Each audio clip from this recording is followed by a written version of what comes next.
jigjiga waxaa lagu qabtay afar wadareed iyo munaasabad aad u ballaaran oo si weyn u muujisay midnimada, quruxda, nabadda iyo wadajirka bulshada. Waxay ahayd munaasabad isku keentay dadyo fara badan, danyar iyo miskiin, shacabka qaybihiisa kala duwan, xukuumadda, warbaahinta, duqeytida iyo sidoo kale dhalinyarada.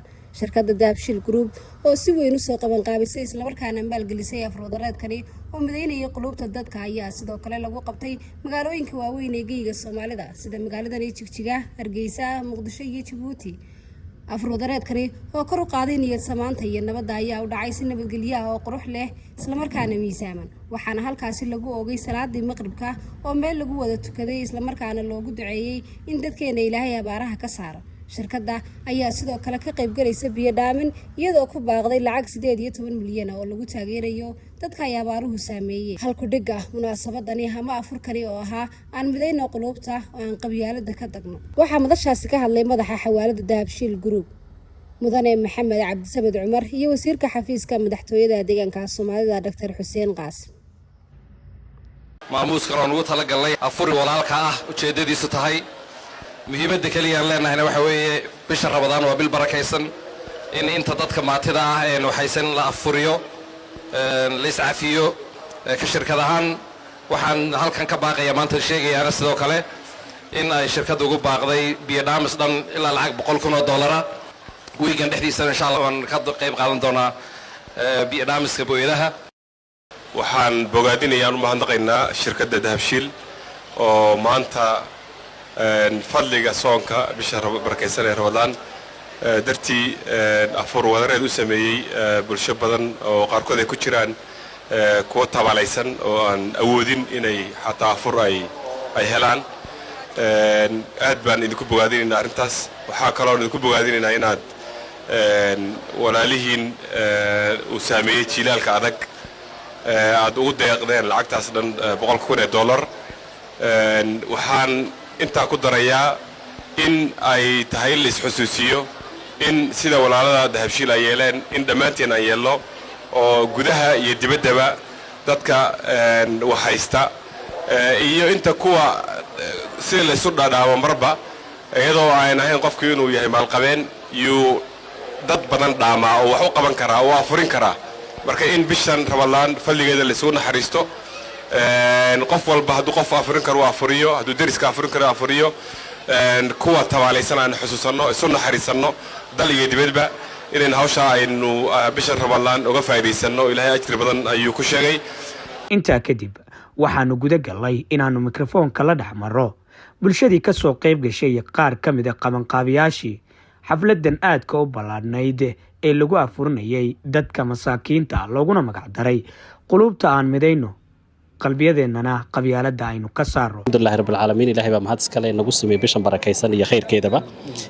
maanta waa maalin weyn oo ilaahay lagu mahadiyo lagana qabanayo guud ahaanba geeyiga Soomaaliyeed afur wadareed la muujinayo shucuurta islaamka iyo qalbiyada Soomaalida ee xiriiriga iyo xaaladuhu ka kala jiraan in alla isu soo dhaweeyo.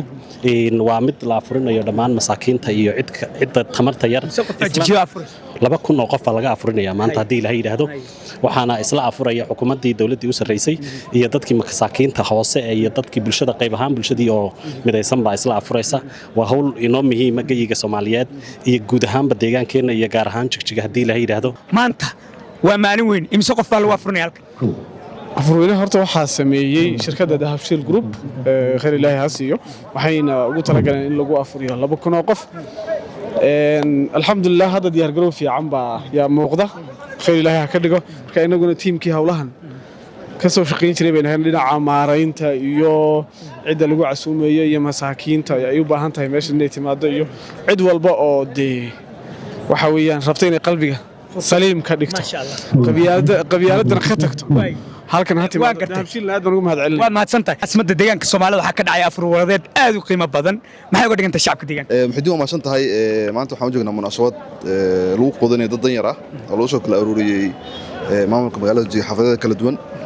marka waxaan wanaagsan weeyaan anagana qaybteena qaadanaa oo haday noqoto media haday noqoto guddiga farsamadaba in la qayb qaato shirkadda Dahabshiil Group oo runtii hadda sanadkan dadaal fiican sameysay ayaa ma hadda ugu weyn leh marka in dadka danyarta laga shaqeeyo sidii loo afurin lahaa weli waxaan rajeynaa in codka lagu dareena inay ciidda iyo sidoo kale biyo dhaaminta qayb qaataan ayaa rajeynaa waad mahadsantahay waa maalin weyn maayir ku-xigeenkii caasimadda tahay deegaanka Soomaalida maanta 2,000 oo qof in lagu martigeliyo halkan oo waliba ay ku afuraan maxay uga dhigan tahay shacab weynaha caasimadda bismillaahi raxmaani raxiim waxaan leeyahay Ramadaan mubaarak dhammaan muslimiinta deegaanka iyo dalkaba saan wada ogsoonaa walaal waxaan muddooyinkan ku mashquulsannahay afurinta walaalka iyo gargaaridda dadka danyarta ee dahayntooda hooseyso waxa intaa dheer waxa la aasay guddiga tabarucaadka deegaanka oo ku hawlan sida ay u afurin lahaayeen dadka danyarta ah iyo dadka kale waxa weeyaan baahidooda hooseyso guddiyadaas waxay ku hawlan yihiin sidii dadka loo waxin lahaa waxaa hadda waqti xaadirkan ka socda caasimadda iyo deegaanka si guud in ciddii waxelaysaba ciddii kale walaalkeeda ay ku caawiso ahayntooda hooseyso oo ilaa hadda tiro dad badan alla afuriyo bishan barakaysan oo ay socon doonto insha Allah diilay intaana gaari ujeedada aynu maanta halkan u nimidnay mar dhaweyto waxaad sheegtay in lacag $100,000 ay ugu deeqayso shirkaddu biyo dhaamiska dadka abaaruhu ay saameeyeen deegaanka Soomaalida arintaas goorma dhacaysa waxaan halkan maanta kala soo qayb galay oo safar shal u soo galay inaan barnaamijkan abaabulno isku dabaridno shirkadda Dahabshiil waxa ka go'an in ay bulshada barnaamijka afuri walaalka ay ka qayb qaadato runtii waa wax deegaanka hore uga soo dhici jiray hase ahaatee waxaan ka cudur daaranayaa oo ka xumahay iyadoo ay maaragtay abaarba aan jirto oo roobkii naga raagay ilaahay ummadda ka qaadan leeyahay abaaraha sidoo kalena waxaan jeclaan lahayn inaanu ka qayb qaadano qayb ahaan inaan dadka afurino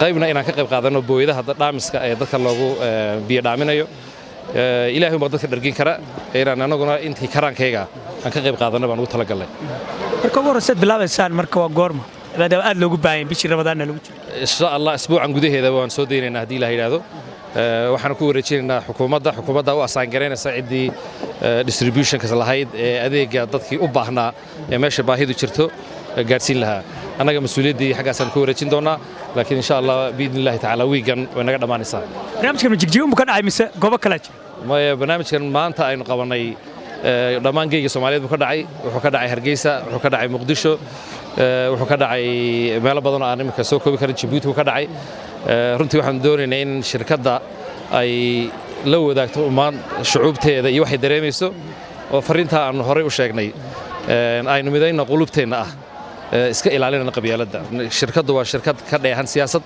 geeyga Soomaaliyeed iyo adduunka dhan bay ka shaqeysaa waa shirkad international ah Soomaali kuma shaqeysaa waxa uu shaqeysaa Afrikaan iyo Asian iyo caalamka dhan